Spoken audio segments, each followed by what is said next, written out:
Hello, my name's Maria Serbus. I am a somatic and subconscious coach for female entrepreneurs, along with female leaders. And today I am hopping on to talk about the subconscious mind. So, something that I have found as a fellow high achiever, somebody who often runs at a go pace, always moving, always working, always hustling. You could also call me a past perfectionist, people pleaser, all of these things. So I spent much of my occupational therapy career, which I did prior, learning different tools to manage my own stress and anxiety. Because as you know, if you are always go all the time, you might start to notice some stress buildup. So, while today we're talking about the subconscious mind, I want to point out that oftentimes, these can be two key tools that people will miss if they are trying to manage their stress, live a better life, reach a certain level of success. Number one is you do need to have tools to calm and regulate your nervous system. You cannot continue to go at that go hustle pace that many of us try to maintain. And you've figured out some tools, you've figured out how to just push through it.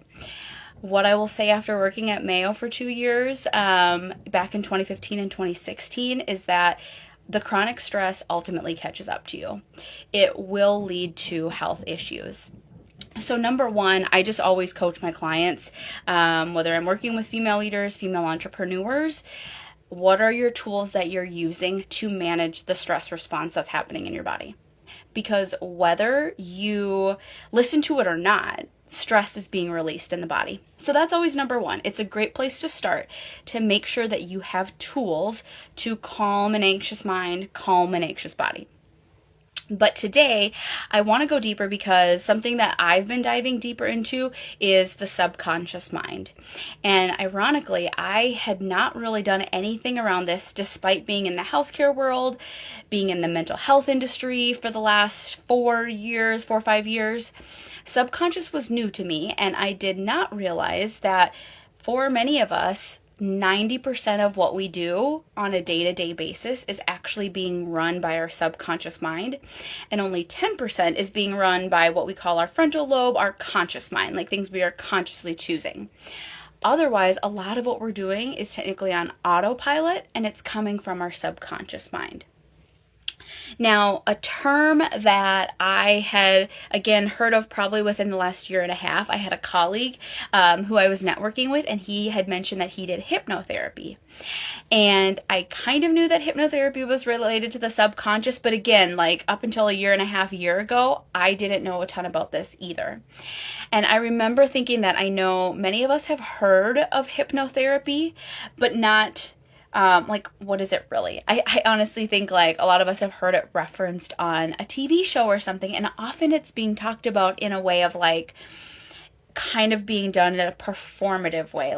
Oh, we hired a hypnotherapist and they're making people do ridiculous things on stage or something.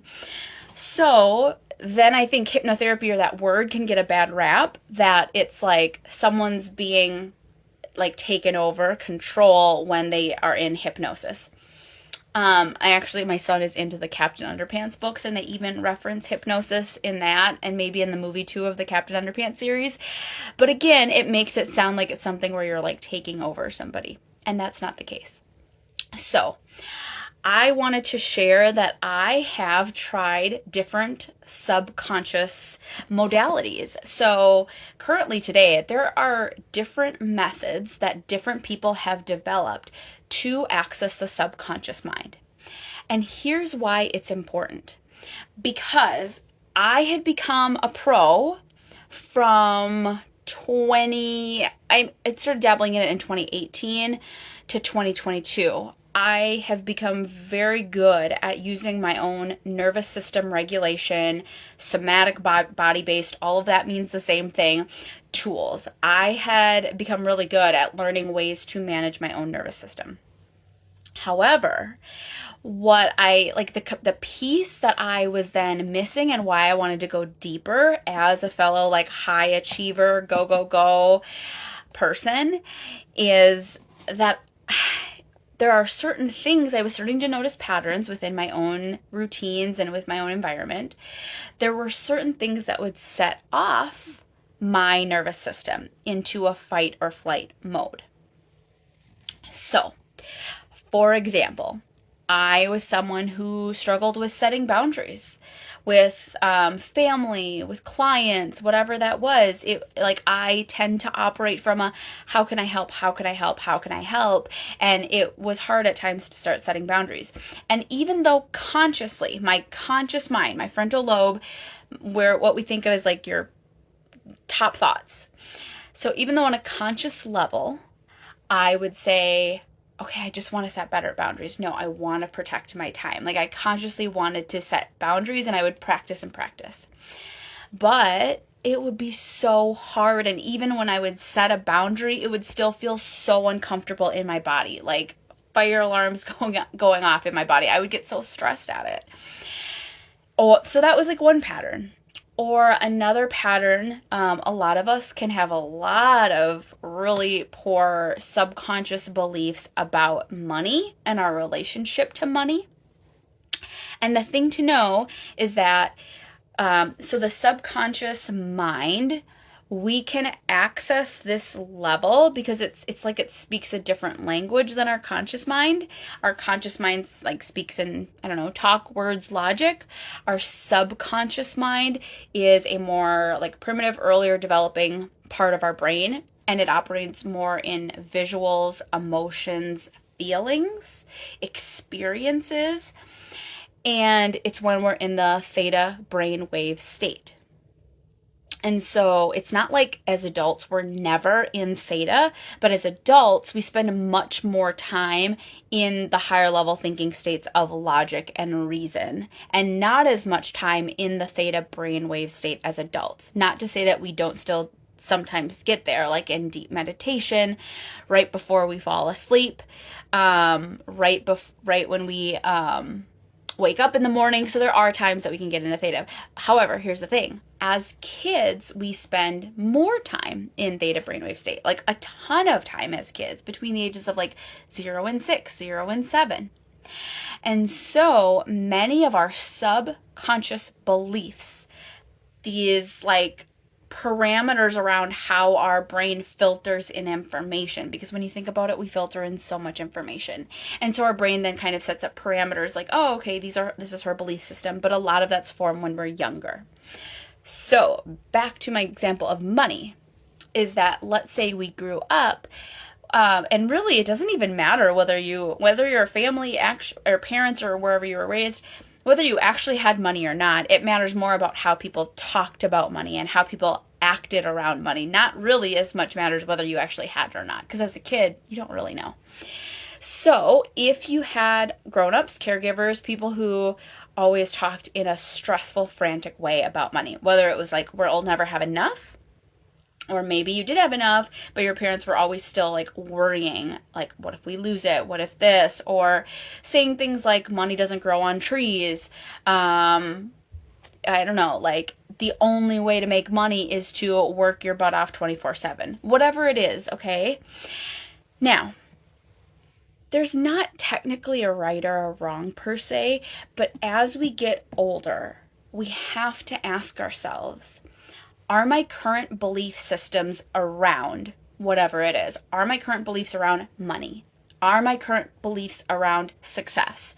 Are my current beliefs around boundaries and setting boundaries? So whatever the thing is, you have to ask, are these beliefs serving me? Or are they part of why I'm always stressed out? So, like I said at the beginning, step one is in the here and now. I always think it is good to start with having some nervous system regulation tools, some body-based tools that help you calm in your day-to-day.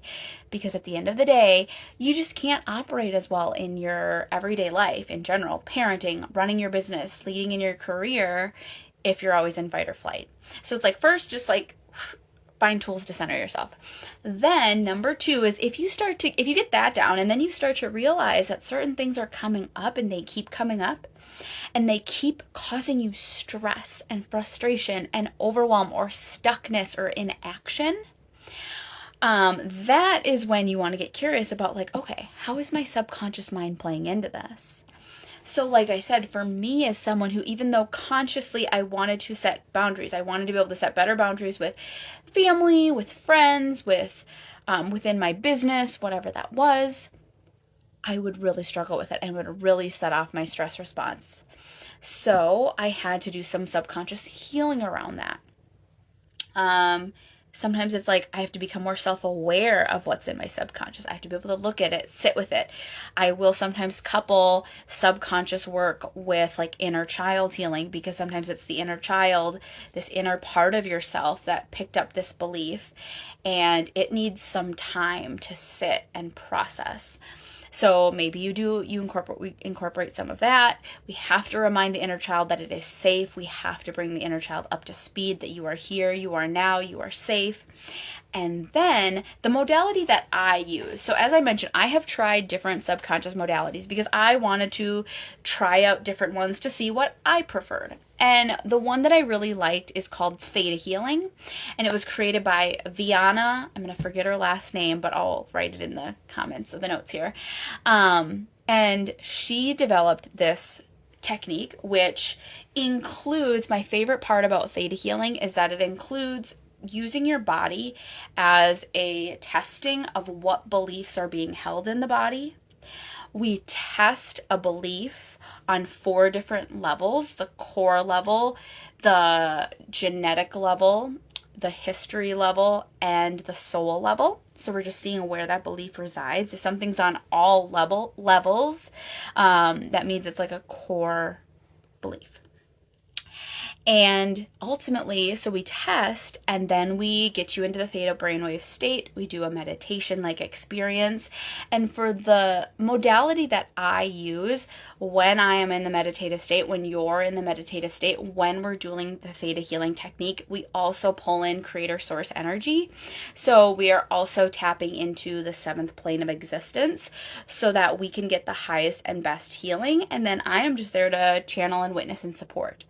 And so after the healing, after we reprogram the old belief and we put in what we want, what's going to help you and serve you for your highest good, something that's going to help you feel more safe, secure, solid, grounded in your life, then after that, we can ultimately retest to see, did the belief change in your body, in your system, on the levels.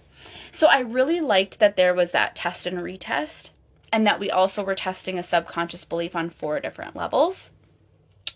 Now, again, I mentioned, like, so there's a technique called RRT. Can't remember what it stands for. Then there's RTT. There's also just like more of a more traditional hypnotherapy that you can learn.